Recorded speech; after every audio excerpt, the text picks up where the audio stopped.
여성한테 기회를 드리도록 하십시오. 감사합니다. 아, 여성이 두 분이었군요. 눈에 띄는 분 한 분이었는데. 예. 안녕하십니까. 저는 세종시 국가상징구역에 국민자문단으로 활동하고 있는 현재는 고려대학교 정책대학원에 재학 중인 강민정입니다. 이런 귀한 자리를 마련해 주신 이재명 대통령님께 네. 진심으로 감사드립니다. 앞으로는 그런 거 다 생략하고 말씀하십시오. 재정 투명성과 국민 참여를 강조한 국정과제가 제가 살고 있는 대구 서구 지역의 도시재생사업의 700억 회계 공백과 허위 성과 및 과장 반복 지원 문제에는 작동하지 않고 있습니다. 중앙정부 보조금 관리와 재정감독 책임은 어디까지이며 그리고 점검과 집행은 어떤 기준으로 하는지 궁금하고요. 오랜 기간 저희 주민분들과 함께 국민신문고에 다 계속 이렇게 민원을 넣었지만 이게 지자체로만 이관되고 정확한 답변은 한 번도 받지 못했습니다. 그러니까 사업 주체를 떠나서 국민 세금이 어떻게 제대로 쓰이는지 이 답변은 중앙정부의 몫이라고 생각합니다. 그래서 아까 재경부 장관님께서 지방주도 성장이나 현장 소통 강화나 이런 좋은 정책들을 많이 말씀해 주셨는데요. 실상 현장에서는 제도를 악용해서 문서상으로만 완벽한 그런 상황들이 너무 많이 일어나고 있습니다. 예, 제가 그 세부적인 답변은 안 하셔도 되고요. 네. 어쨌든 보조금 집행 감독 체계가 좀 불안정한 거 아니냐는 지적인데 개별 사안에 대해서 일일이 답하기는 어려울 거고 보조금 관리 시스템을 강화할 필요는 있어 보입니다. 감안하도록 하시죠. 그 일은 기획산처에서 담당하고 있습니다. 네. 그럼 간단히 말씀하시고 하시죠. 그럼. 네, 이미 보조금 부정수급 관련해서는 근절 대책을 마련했고 사상 최대 지금 20배 이상으로 저희가 지금 투입을 해서 지금 재정정보원과 함께 거의 전수조사죠. 그러니까 민간 보조한 사업이 한 6,500건, 그다음에 지방 보조 사업이 한 6,700건 이렇게 해서 한 12,000건 이상을 제가 10월까지 지금 다 조사를 좀 하고 있는 상황입니다. 그래서 이렇게 저희가 하는 것과 함께 국민들도 주권자도 이제는 신고하면 파격적으로 보상을 해드리겠다라고 해서 저희가 관련된 지금 제도를 정비하고 있습니다. 그래서 저희가 신고 포상과 함께 제재 부과금과 관련된 시행령 또 법 개정 이런 것도 지금 서두르고 있는 상황이고요. 이미 부정수급과 관련된 이제 신고 센터를 지난 4월에 개설을 했습니다. 그래서 이것도 함께 저희가 이렇게 운영을 하고 있다는 말씀드리겠고, 특히 재정정보원이 함께하고 있는 이 나라 도움이라고 하는 시스템이 있거든요. 이게 이제 지방에 가는 보조금을 저희가 살펴볼 수 있는 시스템입니다. 이것을 고도화하는 작업을 저희가 함께 지금 추진하고 있습니다. 지금 말씀을 들으셨을 텐데 어쨌든 보조금 집행에 부정이 있다고 해서 누군가 신고해서 발각을 해내고 시정 조치를 통해서 환수를 하면 지금 우리 정부에서 정한 건 기본적으로 뭔가 부정행위를 신고한 경우에는 그로 인해서 환수 또는 이익을 얻게 된 몫의 30% 정도는 기본적으로 포상한다. 지금 이렇게 하고 있잖아요. 원래는 보조금 문제는 얼마 반환 명령 금액의 30%인데 이걸 저희가 대폭 늘려서 국고로 환수된 전액의 30%를 주겠다. 그렇죠. 최대 이렇게까지 제가 지금 환수된 전액에 시행령을 개정하는 거고요. 그거 신고 회사 차례 가지고 해도 되겠네요. 네, 그리고 제재 부과금도 제가 페널티도 더 세게 해야 되지 않겠습니까? 그래서 그 부분도 마찬가지로 현재 반환 보조금 총액의 5배 이내 있던 것을 8배 이내까지 올리는 걸로 이렇게 저희가 같이 지금 제도를 정비하고 있습니다. 하여튼 저런 것도 다 만들었는데 이제 담합행위 이런 것도 발각해서 공익신고 장려 기금을 만들고 있습니다. 정부가 과징금을 부과해서 징수하거나 아니면은 어떤 범죄 행위를 신고해서 국가가 어떤 뭔가 금전적인 혜택이랄까 어쨌든 환수를 하게 되면 그 금액이 기본적으로 30% 정도는 신고자 또는 환수 기여자한테 지급한다는 게 정부의 방침이어서 제가 농담처럼 얘기했지만 저는 이거 회사 만들어서 이런 걸 나 전문으로 신고하고 돈 벌래 라고 하는 걸 금지할 필요가 없다는 거죠. 그래서 과거에는 이거 너 왜 전문적으로 이렇게 많이 했냐 이래서 지급 거부하기도 하고 그랬는데 그렇게 안 하는 걸 방침으로 정하도록 하면 좋겠어요. 네. 실제 그런 일이 있었거든요. 쓰레기 버리는 거 단속하려고 했더니 누가 육교 위에서 망원렌즈 하루 종일 택시 기사가 택시 정류장에서 담배꽁초 여기 톡 떨어뜨리는 거 이걸 다 찍은 거예요. 3,000건인가 발견을 해가지고 한 건당 6천 원인가 뭐 이렇게 뭐 했다는데 그 돈 너무 많다고 안 줘버린 사례가 있는데 그렇게 하면 안 되죠. 국가 정책이. 남이야 뭐 전문적으로 카메라 장비 사서 신고하려고 작정한 건데 그거 왜 안 줍니까? 저는 이런 부정부패를 발굴해서 신고하거나 이렇게 하는 걸 업으로 하는 것도 나쁘지 않다고 봐요. 그거 왜 나쁩니까? 우리나라는 그런 거 있죠. 남의 나쁜 일을 신고해서 돈을 받는단 말이야.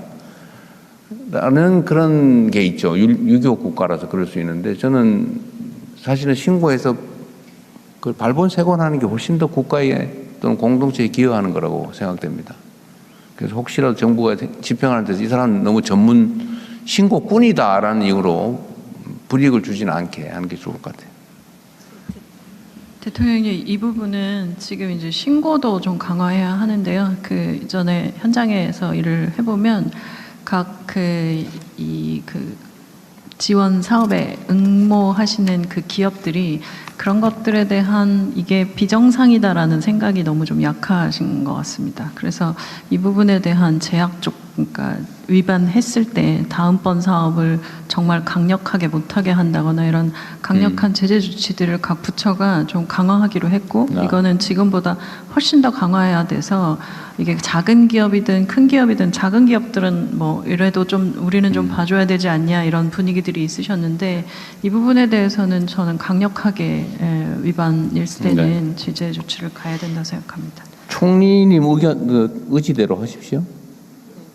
저도 사실 비슷한 생각인데 너무 온정적이에요. 예를 들면 이제 이게 실수인 경우는 그건 시정하면 되는데 악의적이거나 고의인 경우에 알면서도 한 수준을 넘어서 일부러 뭐 예를 들면 부정한 수급을 위해서 뭘 한다 그러면 아예 그 회사에는 앞으로는 아예 안 줘야 되는데 안 주거나 아니면 해산을 시켜버리든지 그게 주된 목적이었다 그러면 근데 사실 그런 제재가 좀 약한 건 사실이에요. 그것 뭐 감안해서 좀 추진하도록 하십시오. 너무 한 부처에 너무 오래 걸린 것 같은데 다음 부처로 대통령 그 부정수급 관련해서는요. 그냥 지나가니까 섭섭해요. 예, 진짜 하나 재경부가 혁신을 하고 있습니다. 야, 그래. 지금 어떻게 하냐면은 지금 시범을 하고 있는데 코인으로 줍니다. CBDC로. 그래서 이 코인을 주게 되면 코인에다가 속성을 다 넣습니다. 그러면은 이게 그냥 뭐 신고자가 아마 회사 차리면 망할 것 같아서 제가 미리 말씀드립니다. 디지털 화폐로 보조금에 대해서는 좀 지급하겠다. 하겠습니다. 그러면 네. 그 금액의 흐름 전체를 네. 다 추적할 수 있다 그 말이죠. 네. 잘하셨습니다. 실제로 어떻게 되나 빨리 해보십시오. 네, 다음 어제가 보고하기로 해서 국세청 간략하게 하십시오. 지금 꽤 많죠. 이렇게 나누면 엄청나게 많아질 것 같으니까 간단하게 합시다. 국세청 뭐 아주 잘하고 있어서 지적할 게 별로 없어요. 보고 드리겠습니다. 네. 국민주권정부 국세청은 나라 재정을 든든하게 하고 사회 전반에 공정, 조세정의의 가치를 바로 세워 대한민국 대도약을 위한 토대를 마련하겠습니다. 먼저 국민 1만 명과 함께 130조 원 규모 체납의 실태를 확인하겠습니다. 지난 3월 500명으로 출범한 국세체납관리단은 4개월 만에 투입 예산 대비 4배에 달하는 금액을 즉시 징수하는 성과를 거두었습니다. 이 성과를 발판 삼아 1만 명 체납관리단도 반드시 성공시켜 재정 확보는 물론 조세 정의를 바로 세우고 생산적인 일자리까지 창출하는 국가적 프로젝트의 정책 효과를 극대화하겠습니다. 아울러 각 부처에 흩어져 있는 비효율적으로 관리되던 국세외 수입 체납을 국세청에 통합 징수하겠습니다. 국가 재정 수입 전체의 누수를 빈틈없이 막고 책임 있게 관리하여 대한민국 재정 효율의 전기를 마련하겠습니다. 한편 반사회적 탈세와 악의적 체납이 발붙일 곳 없는 공정사회를 구현하는 것은 이재명 정부 국세청의 확고한 목표이자 변함없는 원칙입니다. 국민주권정보 출범 이후 주식시장 불공정 탈세를 비롯해 물가, 부동산 분야 탈세에 단호히 대응하여 반칙과 특권으로 얻은 부당이익은 철저히 환수하고 형사고발했습니다. 세금을 떼먹고 재산을 은닉하는 반사회적 체납에는 그 어느 때보다 엄정하게 대응하여 국내는 물론 해외에 어디에 숨기더라도 반드시 찾아내서 환수한다는 분명한 메시지를 보여드렸습니다. 앞으로도 국민 삶과 직결된 물가, 주식, 부동산 분야의 탈세는 시장이 정상화될 때까지 철저히 조사하고 성실납세자에게 박탈감을 주는 악의적 체납자는 끝까지 추적하여 징수하겠습니다. 또한 지난 1년 어려운 경기로 무너진 민생을 회복시키기 위한 세정 지원의 역량을 집중해 왔습니다. 이제는 국민 누구도 소외되지 않는 모두의 성장을 위해서 고환율, 고물가로 어려움을 겪는 위기 기업과 소상공인, 청년 세대, 지방 이전 기업 등이 함께 도약할 수 있도록 국세청이 할 수 있는 모든 지원을 하겠습니다. 마지막으로 국민 일상과 맞닿아 있는 납세 서비스부터 국세행정 전반을 AI 기반으로 전면 혁신하여 공공 분야 AI 선도 모델을 구현하겠습니다. 앞으로 국세청은 든든한 재정과 공정한 세정으로 대체불가 대한민국으로의 대도약을 탄탄하게 뒷받침하겠습니다. 이상입니다. 네. 어쨌든 국세청은 뭐 성과도 상당히 많이 내고 새로운 일도 많이 발굴하고 있어서 아주 잘하고 계십니다.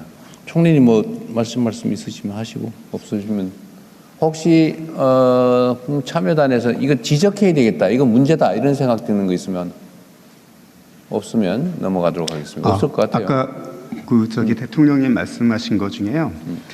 그 세외 수입 관련해서 우리가 이제 금액이 비교적 적은 경찰청 과태료부터 시작을 하는데 저희가 6월 30일 날 그 과태료 체납자들에 대해서 톡을 보냈습니다. 7월 1일부터는 국세청에서 관리합니다 하고 톡을 보냈는데 그것만으로 과태료 납부가 폭주를 해서 그날 경찰청 아마 서버가 거의 다운됐을 정도로, 그래서 평일날 과태료 체납이 12억 원 정도 들어오는데 그날 하루만 38억 원이 들어왔습니다. 그래서 이 제도가 정착이 된다면 재정 누수 막고 경찰청은 본연의 치안 업무에 집중할 수 있을 것 같습니다. 그게 실제로 이제 정부 행정을 사실 안 하고 방치했던 부분이잖아요. 그렇습니다. 세배 선진국은 하고 수입이든. 있었습니다. 근데 이건 문화인데 세금을 떼 먹거나 아니면 안 내는 사람을 보니까 두 종류예요. 알면서 일부러 떼 먹는 사람.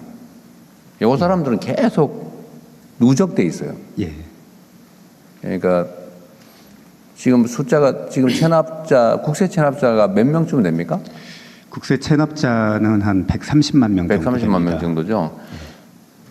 근데 세외 수입 체납 뭐 이런 걸 해보니까 거의 인구수와 비슷한데 왜 그러냐 하면 똑같은 사람이 계속 반복적으로 안 내는 거예요. 왜 그러냐 하면 정부가 실제로는 그냥 등록만 해놓고 관리를 안 하거든요. 그걸 아는 사람들이 있습니다. 이제 오늘 제가 이 말을 하면서 그런가? 이렇게 생각하고 나도 이제 떼먹어 봐야지 이렇게 생각하시면 안 됩니다. 네, 아는 사람들이 있어요. 장부상으로만 해놓고 실제 관리를 안 했거든요. 그러니까 똑같은 사람이 다 위반하고 있는 거예요. 이런 유형이 하나 있고 실제로 능력이 안 돼서 내는 사람도 있고 잊어버린 사람들이 꽤 많습니다. 기억을 못해. 자기가 위반하고 있는지 안 내고 있는지 모르는 사람이 많아요. 근데 그런 경우는 알려주면 내죠. 그러니까 사실 알려줘서 몰라서 낸 사람, 이제는 진짜 관리를 하는구나. 이거 국세청 임광현 저 성질 이상한 사람이 드디어 이렇게 생각하면 이제 내는 거죠. 미루면 만큼 손해니까. 그래서 이게 국가의 신뢰에 관한 문제다 이게. 국민으로서 해야 될 일은 당연히 해야 된다. 안 하면 거기서 얻는 편익 이상의 손실이 발생한다고 해야 국가가 정상적으로 돌아가거든요. 능력이 되면 당연히 되고 능력이 안 되면 결손 처분하고 뭐 장부도 정리하고 이게 정상적인 나라인데 지금은 뭐 능력이 되는 사람은 꼼수 쓰느라고 안 내버리고 없는 사람은 없어서 못 내면 장부 정리해줘야 되는데 그냥 체납자로 평생 관리당하고 체납하면 문제가 생기잖아요. 그죠? 근데 잊어버린 사람은 또 뭐 잊어버린 사람들은 문제가 되고 이게 다 엉망진창인 거예요. 그걸 반드시 싹 바로 잡아야 됩니다. 당연히 그러면 어느 날인가는 체납관리단이라고 하는 게 필요 없이 그냥 부과되면 낼 수 있는 사람 당연히 내고 예. 못 낼 사람은 신고해가지고 나 이거 능력이 안 됩니다. 그러면 예. 그 결손 처리하고 예. 잊어버린 사람은 당연히 없고 띵동하고 알려주고 이 자동 시스템 만들어서 이 정상 사회가 돼야 되잖아요, 그죠? 근데 그 청장이 꼭 해야 될 일입니다. 예, 꼭 그렇게 하겠습니다. 예. 그리고 지금 체납관리단은 10,000명 정도 뽑아놨다는데 그 인건비보다 몇 배 나오죠, 지금? 3배 정도 된다는 거잖아요. 예, 즉시 성과가 거의 4배 가까이 되고 있고요. 분납 약속한 분들이 또 많이 있기 때문에 이분들은 낼 겁니다. 그리고 악의적인 그 고액 체납자들은 그 관리단이 실태 파악을 해서 이 사람들은 재산을 은닉한 것 같다 해서 우리 체납 추적 요원들한테 넘겼거든요. 여기도 받아내면은 성과가 더 나올 것 그러니까 같습니다. 이게 이제 이것도 사실은 매우 합리적인 의사결정이 안 되고 있었던 거 아닙니까? 그 인력 동원해가지고 뭐 독촉을 하든지 고지를 해서 알려주든지 했으면 인건비 이상의 세외 수입 징수 세금이 생기고 고용도 하고 일자리도 생기고 다 좋은 일인데 이거 왜 안 하냐고요. 그래서 이거는 필요하면 인력 지금 10,000명인데 더 늘려도 돼요. 물론 이 사람들이 평생 이제 세무 공무원 되는 건 아니니까. 그렇습니다. 이제 업무가 줄어들고 다 정리되면은 다시 일상으로 돌아갈 텐데 그 사이에는 최대한 인력을 늘려서 해야죠. 예. 모두에게 좋은 일 아닙니까? 아까 일석오조 써놨던데. 예. 그렇게 하시고요. 속도를 좀 내서 세금 떼먹으면 안 되는구나. 네. 이 생각 들게 해야지. 예. 네, 다음 기관으로 넘어가죠. 그리고 저기 지금 의견을 인터넷상으로 내시는 분들은요, 정부에서 다 기록해가지고 그냥 뭐 그 재미로 하는 격려 이런 거는 안 해도 되지만 의견 또는 지적으로 가치가 있는 건 다 기록해서 각 부처에 다 나눠주고 조치하도록 하시고요. 그 기록도 다 남기도록 하십시오. 다 이게 중요한 의견이잖아요. 국민의 의견이니까 다 참고하면 도움이 됩니다. 국정에. 예, 그렇게 하겠습니다. 대통령. 다 기록해서. 그리고 중요한 거는 필요할 때 누가 관리하고 있어요? 어디 담당? 거기서 관리하고. 마지막에 하실래? 네, 그러십시오. 네. 그 중요하거나 특히 의미가 있는 거 봐서 도중이라도 하십시오. 네. 자, 다음 기관 어디입니까? 네, 다음은 관세청 중점 추진 업무 계획 보고 드리겠습니다. 국민과 사회 안전을 직접적으로 위협하는 마약 밀반입을 원천 봉쇄하겠습니다. 모든 불법 유형을 적발해야 하는 1차 기존 검사 체계에 더해서 마약만을 전문적으로 판독 검사하는 첨단 기술 기반의 N차 마약 저지선을 모든 반입 경로에 대해서 구축하여 마약 밀반입을 차단하겠습니다. 다음 무역 기반 재정 금융 범죄를 척결하겠습니다. 수출입 실적을 조작해 보조금을 부정 수급하거나 허위 매출 계상으로 인위적 주가 부양, 부정 상장 등 자본시장을 교란하는 행위, 원산지를 국산으로 둔갑하여 공공 조달해 부정 납품하는 행위 등을 통해 시장 질서를 어지럽히는 행위들을 엄단하고 지원 및 조달 주관 정부 부처 기관으로부터 수혜기업 정보를 제공받아 분석, 의심 업체를 선별하고 단속하는 무역 기반 재정금융범죄 종합방지 단속 체계를 구축하겠습니다. 다음 K 제조업을 보호하겠습니다. 수입품의 국산 둔갑과 저가 신고, K 브랜드 짝퉁 물품 등으로 고사 위기에 처한 국내 영세 중소 제조 산업을 보호하기 위해 수입, 유통, 수출 전 단계에 걸쳐 단속망을 고도화하겠습니다. 다음 모두의 창업을 넘어 모두의 수출 생태계를 조성하겠습니다. 다양한 경제 주체들의 수출을 통한 동반 성장을 이루기 위해 역직구 수출 활성화 종합 지원 대책을 시행하고 내수 기업의 수출 기업 전환을 다각적으로 돕는 한편 지역별 첨단 전략 산업을 밀착 지원하겠습니다. 예, 이상 보고를 마치겠습니다. 네, 수고하셨습니다. 관세청이 해야 될 일이 여러 가지가 있지만 하여튼 마약이나 이런 불법 수출입에 대한 단속 업무도 철저하게 좀 하시도록 하십시오. 네, 다음 기관. 네, 조달청 보고 드리겠습니다. 하반기 조달청은 공급 구매력을 전략적으로 활용해서 경제 대도약을 뒷받침하는 역점을 두겠습니다.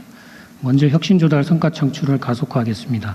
현재 추진 중인 권역별 특화 전략산업과 연계해서 지방정부 스카우터를 지정을 해서 혁신 제품을 집중 발굴하고 이런 혁신 제품의 해외 실증 사업을 중심으로 해서 UN 등 국제기구 조달 시장을 진출을 적극 지원하겠습니다.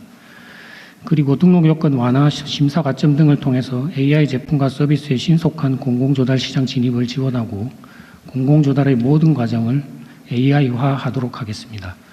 지방정부 조달 자유라는 상반기 경기 전북 전기 전자제품을 대상으로 했습니다만 하반기에는 경기 전북의 모든 제품으로 확대를 하고 내년에 모든 지방정부로 확산할 수 있도록 기반을 꼼꼼하게 다지겠습니다. 또한 지난 상반기 발표한 가점부회 등 비수도권 기업 조달 우대 방안도 신속하게 이행하도록 하고 추가적인 우대 방안도 강구하겠습니다. 끝으로 직권조사 도입, 조사 불응 시 과태료 부과 등 불공정 조달 행위에 엄정하게 대응하고 규격 사정 공개 강화, AI 모니터링, 신고센터 등을 연계해서 발주기관의 부당한 경쟁 제한 행위도 차단하겠습니다. 또한 모든 공사 낙찰 예정자를 대상으로 실지 조사를 본격 실시하고 8월부터는 낙찰 예정자, 페이퍼 컴퍼니 위신기업 등의 입찰 보증금을 부과해서 페이퍼 컴퍼니 입낙찰을 적극 차단하겠습니다. 이상으로 보고를 마치겠습니다. 이 페이퍼 컴퍼니들 입찰 보증금 내는 제도는 시행하고 있습니까? 네, 8월부터 지금 시행할 예정입니다. 8월부터. 예. 입찰을 할 때 얼마 정도 가지고 있어요? 5%. 5%. 예. 근데 낙찰이 되면 무조건 실사해가지고 이게 페이퍼 컴퍼니거나 좀 문제가 있으면 다 몰수하고 취소하는 거죠. 네, 입찰 보증금은 그 낙찰에서 배제되면 국고 기소하는 걸로 이렇게 추진하고 있습니다. 근데 이렇게 한다고 하는 것 자체만으로도 아마 페이퍼 컴퍼니가 확 줄어들었을 가능성이 있는데 얼마나 줄어들었어요? 지금 저희가 상반기에 그 실지 조사를 시범 실시를 해봤는데요. 입찰 참가자가 예전에 그 동종 공사하고 비교했을 때 한 37% 정도 감소한 걸로 이렇게 나타났습니다. 이렇게 한다고 말만 했더니 확 37%가 예, 업계에 줄었다. 굉장히 경고 효과가 큰 것 같습니다. 이게 한 40%가 좀 가짜였던 건데 실제 조사가 들어가면 더 줄어들 거예요. 지금부터도 보증금, 입찰 보증금은 없지만 예, 전수 조사는 지금도 하고 있어요. 예, 7월 달부터 시행하고 있습니다. 시행하고 있어요. 예. 그러니까 떨어졌겠죠. 필요하면 인력들도 역시 마찬가지로 입찰 보증금 몰취하면 인건비도 나올 거니까 그걸 하면 아마 더 줄어들 거예요. 네, 경기도에서 했더니 40몇 %가 줄어들던데 거의 절반 가까이. 다 가짜였다는 거죠. 낙찰 정보 조달의 부정부패 문제도 잘 관리하셔야 됩니다. 네, 알겠습니다. 이게 보통 뭐 다 우리 국민들 대부분 아시는 문제인데 이 입찰이긴 한데 경쟁 입찰이긴 한데 무슨 스펙이라고 하는 걸 넣어가지고 물론 필요한 스펙인 경우도 있죠. 근데 그게 아니고 어느 특정 업체를 염두에 두고 거기만 할 수 있는 거를 넣어가지고 거기만 입찰을 할 수 있게 이렇게 만드는 건 부정부패죠 사실. 그런 거라든지 하여튼 문제되고 있는 입찰 비리는 최소화 또는 없게 될 수 있도록 하십시오. 되게 중요한 일이니까요. 네, 그렇게 하겠습니다. 네. 이것도 뭐 더 특별히 문제 있는 건 아니어서 다음은 어디예요? 청에 대해서는 좀 의견 말씀하십시오. 네, 드릴 게 있습니다. 그 아까 관세청도 그렇고 조달청도 그렇고 저는 청이 정말 이 기업들과의 관계 속에서 굉장히 중요한 역할들을 하고 계신 상황이고 뭐 나머지 작업들은 다 잘 되어 있는데 이 초기 기업들 관련된 부분에서 아까 모두의 수출도 말씀 주셨지만 사실 초기 기업들은 이 서류나 어떻게 처리해야 될지 단계나 이런 거 잘 몰라서 이런 부분들 잘 도와주시면 지금보다 훨씬 더 많은 수출 기업들이 좀 시작될 수 있을 거란 생각이 들고요. 조달청 같은 경우는 초기 기업과 혁신 기업들의 첫 번째 구매자가 되는 정부가 첫 번째 구매자가 되겠다라고 할 때에 아주 중요한 역할을 하고 계셔서 이 부분에 대한 방금 대통령도 말씀하셨지만 어떤 기준을 가지고 업체를 선정하느냐가 사실 처음부터 떨어지게 되는 그런 경우들도 있는 것 같고 또 오래된 기업들의 적정한 기준들인지 이런 부분들 좀 잘 봐주셔서 초기 기업들에게도 기회가 되는 그런 일들 좀 정책적으로도 좀 만들어지면 좋겠다는 생각입니다. 네. 다음 기관은 어딘가요? 예, 이어서 국가데이터처의 업무 보고입니다. 안영준 국가데이터처장께서 보고드리겠습니다. 자, 국가데이터처 얘기하기 전에 재경부 소관의 한국조폐공사 나오셨어요? 어디 계세요? 예, 성창훈입니다. 어디? 그냥 있나 없나 물어봤어요. 투자공사, 요새 투자공사는 지금 자산이 얼마 됩니까? 투자 자산이? 상반기 기준으로 2,432억 불입니다. 2,432억 불. 예. 그럼 한 300조, 360조 정도. 360조 예. 정도? 예. 그리고 한미전략투자공사가 새로 생겼죠. 예. 어디 있습니까? 이거 준비 좀 잘해 주십시오. 이거는 뭐 매우 예민한 업무를 하고 있기 때문에. 그리고 네, 이게 그렇게 하겠습니다. 규모도 크고 또 장기적인 국민들의 이해관계에 노출되어 있는 사안이라 정말 신중하게 정말 국익수호라는 측면에서 잘 해야 됩니다. 예, 그렇게 하겠습니다. 자, 그 다음에 데이터처 말씀하십시오. 예. 네, 국가데이터처장입니다. 국가데이터처 업무 계획을 보고드리겠습니다. 차입니다. 먼저 동영상을 통해 국민들의 목소리를 들으시겠습니다. 국민의 삶 데이터로 업. 안녕하세요. 국가데이터처 리포터 보통씨입니다. 국가데이터처는 상반기 동안 데이터 기반의 초석을 단단히 다져왔는데요. 하반기에는 이 성과를 바탕으로 국민의 목소리를 담아 더 큰 변화를 만들어가려 합니다. 지금 바로 국민의 목소리를 들어보겠습니다. 국가데이터처에 바란다.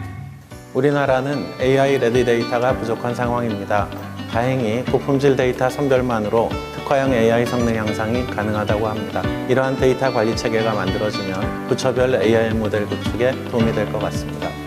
AI에게 통계 데이터를 물어봤을 때 기존 LLM 방식의 접근이 아닌 공식 통계 DB에 직접 접근해서 환각 없는 정확한 결과를 얻을 수 있으면 좋겠습니다. 취업활동 통계 등록부를 많이 이용하고 있습니다. 노동시장 분석하는 데 많은 도움이 되고 있는 자료고요. 앞으로도 자세하게 상세히 알려줄 수 있는 여러 데이터들을 구축해 주시면 큰 도움이 될 것 같습니다. 현재는 데이터 분석을 위해서 여러 군데의 데이터 분석 센터를 이용하고 있는데 부당한 데이터들이 모여 있다면 분석하는 데 큰 도움이 될 것 같습니다. 국민이 바라는 데이터 정책과 현장의 생생한 목소리를 들어봤습니다. 그렇다면 이렇게 모인 소중한 의견들이 하반기 국가데이터처의 업무에 어떻게 녹아들게 될까요? 지금 현장에 계신 안영준 처장님을 연결해 보겠습니다. 예, 이러한 국민들의 요청을 바탕으로 국가데이터처는 국민 중심의 AI 데이터 체계 구축에 앞장서겠습니다. 훌륭한 요리의 시작이 신선하고 엄선된 식재료에 있듯이 우리가 맞이한 AI 시대의 시작 역시 좋은 데이터에 있습니다. 국가데이터처는 품질 좋은 데이터를 엄선하고 각 부처에 흩어져 있는 데이터를 안전하게 연계하여 AI 시대에 국민의 일상을 편리하게 바꿀 기반을 만들어 나가겠습니다. 먼저 고품질 AI 친화적 데이터를 구축하여 범정부 AI 활용 기반을 확립하겠습니다. 각 부처가 보유한 정책 자료를 AI가 읽을 수 있는 양질의 DB로 구축해서 모두의 AI를 지원하는 자산으로 관리할 수 있도록 지원하겠습니다. 데이터의 경쟁력이 AI 성능을 좌우합니다. AI의 효능을 최대한 발휘할 수 있도록 품질 관리 등 과학적 데이터 관리 원칙을 마련해서 확산해 나가겠습니다. 통계를 포함한 수치는 범용 AI가 직접 활용하기에 어려움이 있습니다. AI가 공식 통계 데이터에 기반해 정확하게 답변할 수 있도록 핵심 국가 통계를 대상으로 AI 친화적 메타데이터를 만들어 서비스하겠습니다. 부처 간 장벽을 허물고 흩어져 있는 데이터를 안전하게 연계 활용함으로써 국가 경쟁적 도약의 기반을 만들겠습니다. 국가데이터 기본법 제정을 조속히 완료하여 국가데이터의 연계 활용 활성화를 위한 법적 기반을 만들고 품질관리 체계도 갖추어 나가겠습니다. 데이터를 물리적으로 한 곳에 모으지 않고도 필요할 때 안전하게 연계 활용할 수 있도록 국가데이터처가 데이터 허브 역할을 하겠습니다. 다양한 데이터 간 연계를 통해서 경제, 사회적 현안을 입체적으로 진단하고 과학적이고 실효성 있는 정책 대안을 마련할 수 있도록 지원하겠습니다. 데이터가 안전하게 활용될 수 있도록 암호화된 상태에서 연산이 가능한 동요 암호 등 정보보호 신기술도 도입하겠습니다. 국가 데이터를 국민이 체감하는 서비스와 정책 성과로 연결하겠습니다. AI를 활용하여 계란과 같은 민생 품목의 가격 변동을 실시간으로 파악하고 인구 밀집도 분석을 통해 국민 안전에 기여하도록 하겠습니다. AI를 활용한 기사 팩트체크 시스템을 구축하여 잘못된 통계 인용에 신속히 대응하겠습니다. 진영 지역 균형 성장을 지원하겠습니다. 시도별 지역 투자 동향 지표를 개발하고 지역 단위에서 공공 데이터와 통신 데이터 등 민간 데이터를 결합해 지역 균형 정책을 뒷받침하겠습니다. 생활 인구도 지방 정부별 수요에 맞추어 고도화해 나가겠습니다. 국민 맞춤형 서비스를 실시하겠습니다. 이용자가 일상 언어로 질문하면 AI가 필요한 통계를 찾아서 이해하기 쉽게 설명하는 체계를 갖추겠습니다. 국민, 기업의 의사결정과 각종 연구에 도움이 될 수 있는 다양한 연계 데이터셋을 더욱 신속하게 제공하겠습니다. 청년, 고령자 등 세대별 분석 지표 작성으로 생애 주기별 맞춤형 정책을 지원하겠습니다. 국가데이터처는 국민의 삶을 바꾸는 국가데이터 혁신에 앞장서겠습니다. 이상 보고를 마치겠습니다. 네. 제가 전에도 한번 말씀드렸는데 이게 지금 우리나라가 인공지능 선도 국가로 가자라고 하는 우리가 비전을 가지고 있지 않습니까? 근데 인공지능 사회의 가장 핵심적인 뭐라고 그럴까? 원료라고 그럴까? 그 데이터 아닙니까? 그렇습니다. 기술이 아무리 좋아도 데이터가 없으면 아무것도 못하죠. 근데 이 데이터 그 중에서도 특히 공공 데이터, 데이터는 우리가 세계 최고로 품질이 좋다는 거 아니에요? 그렇습니다. 근데 문제는 얼마나 잘 활용할 수 있느냐 이겠죠. 그래서 전에 말씀드린 대로 데이터처가 옛날 통계청처럼 뭐 통계나 관리하고 객관적인 팩트나 찾아보고 이런 기능이 아니고 대한민국 데이터 최고 책임자 CDO다 이렇게 생각하고 업무하셔야 됩니다. 그렇게 하겠습니다. 이게 데이터 관리를 하다 보면 주로는 뭐 보안, 개인정보 보호 뭐 이런데 너무 집중하다 보면 아무것도 못하는 상황. 이제 그걸 잘 균형을 맞춰야 되겠죠. 우리 총리께서 특별히 하실 말씀이 있을 것 같은데 그건 하시고요. 그러니까 이게 아까도 업무 내용 중에 보면 팩트 체크, 기사 팩트 체크 이런 것도 할 수 있겠다는 그런 내용이 있네요. 예, AI 기반으로 할 수 있습니다. 그 지금 가짜 뉴스가 온 세상을 어지럽히고 있고 이게 공동체를 파괴할 정도로 적대적인 대결적인 문화를 만들어내지 않습니까? 근데 이것도 사실 여기 써져 있는 대로 제가 무슨 대한민국의 무슨 소총이 그 싸구려 옛날 소총인데 대통령 지원자 비싼 최신 소총 가지고 자랑하더라 뭐 이런 기사를 일면에 쓰는 그런 언론도 있더라고요. 근데 그런 거 사실은 즉시 예를 들면 지금 대한민국 국군 17만 명한테 지급돼 있는 거의 보편화된 총기인데 그런 엉터리 기사를 써서 이렇게 정부를 공격하는 그런 일들도 사실 즉각 팩트 체크가 가능하다면 안 생겼겠죠.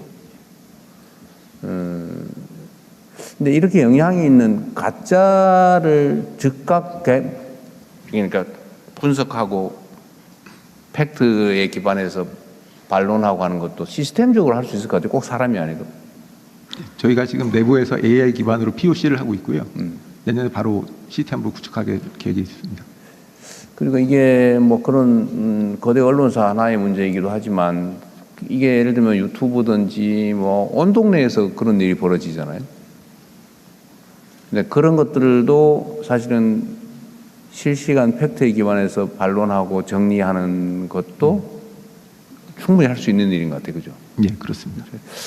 그래서 이 데이터처의 역할이 그런 뭐 사회 질서 훼손에 대응하는 것도 있겠고 또 산업 현장에 필요한 원료를 제공하는 그런 측면도 있겠고 그리고 우리가 어제도 그 얘기했는데 이렇게 민원이 연간 1,200만 건이 국민권익위에만 오는 것도 그 정도 된다.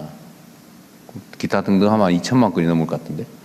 사실 그런 것도 인공지능 대응 방식으로 쉽게 대응해 줄 수 있잖아요. 이건 팩트고 이건 사실이 아니고 이건 이렇게 대응하면 되고 이건 어느 부처에서 이렇게 하고 있다 이렇게 하면 국민들의 불만도 확 줄어들 수 있을 것 같고 데이터처를 장관급으로 올려야 되나 그런 생각도 얼핏 들긴 했어요. 그만큼 중요하다. 예. 그리고 이런 기존에 어떤 사람도 할 수 없는 새로운 영역이어서 그래서 데이터처의 역할이 그래서 특별한 의미가 있습니다. 어디 관행에 의존하거나 다른 나라 사례에 의지하거나 그러면 안 되고 우리가 첫 길을 낸다 이렇게 생각하고 모범적인 사례를 끊임없이 발굴하고 만들어내야죠. 그렇게 하겠습니다.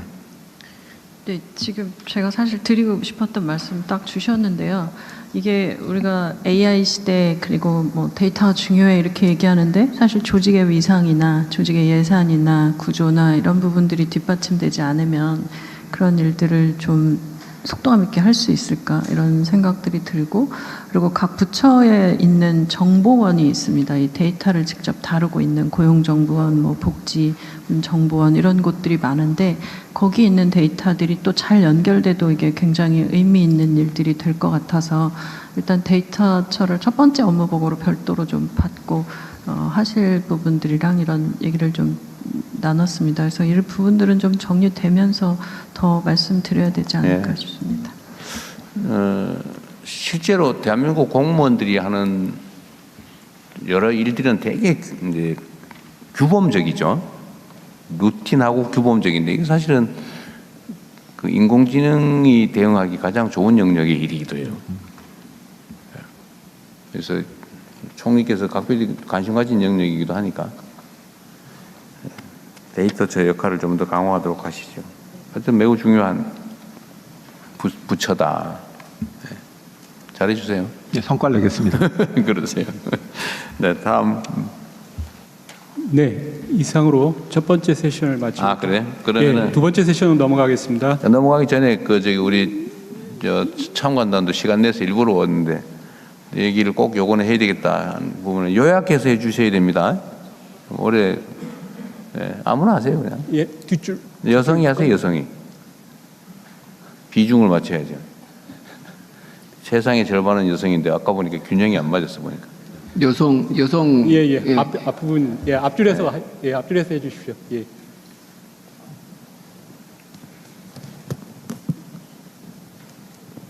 안녕하십니까.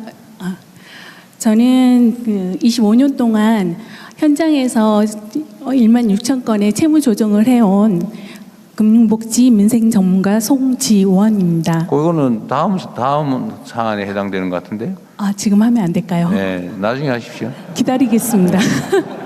네, 지금까지 한 거에 대한 의견.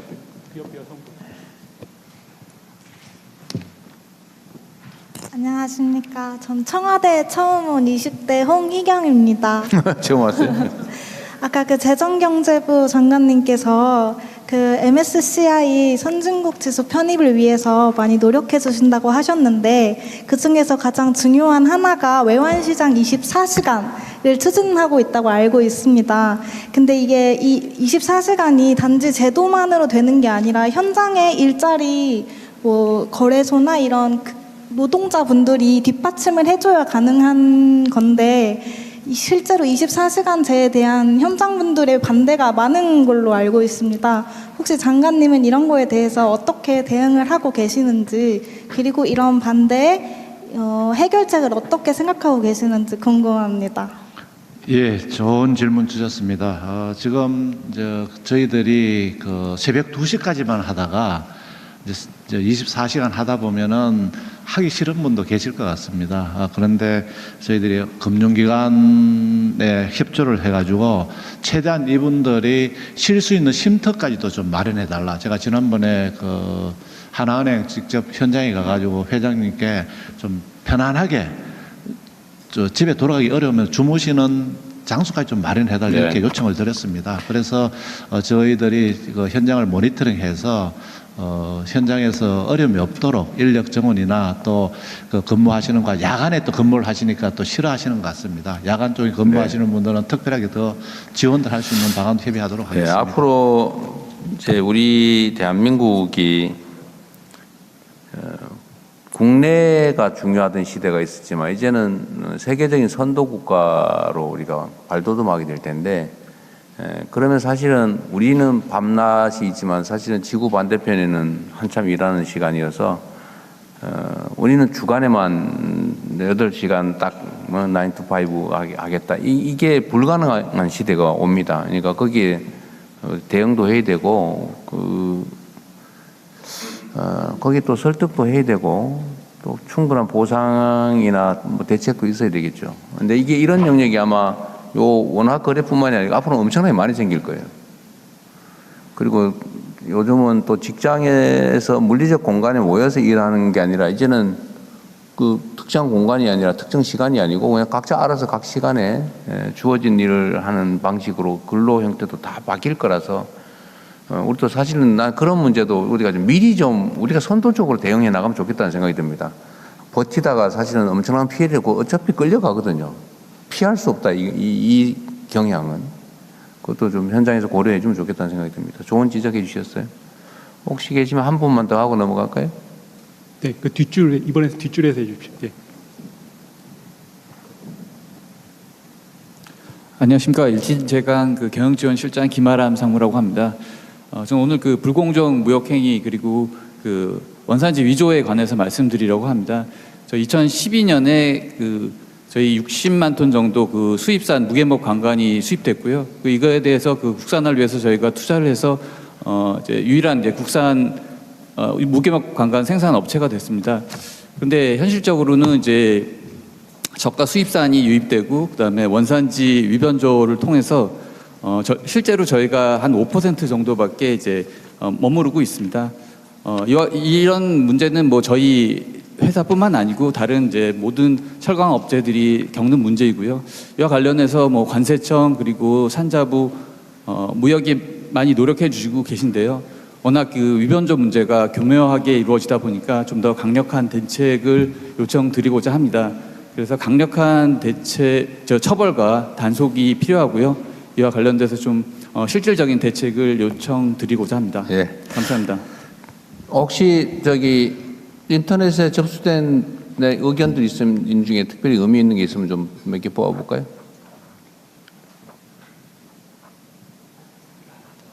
누가 하고 있는데요? 네, 대통령 재경부 기조실장입니다. 네. 인터넷에 올라온 그 의견 2가지를 소개해드리겠습니다. 첫 번째는 민생물과 관련. 누가 얘기했는지도 알려주세요. 아이디 의견 내셨는지. 네, 누가 의견을 냈는지도 말은 해줘야지. 나중에 준비해서 다시 하십시오. 네. 매우 귀하게 여겨주세요. 그런 의견들을. 자, 다음 진행합시다. 금융위원회부터 할 건가요? 네, 두 번째 세션은 금융위 업무 보고입니다. 예, 금융위원회 대변인입니다. 지금 당초보다 45분 경과돼서요. 네. 빠르게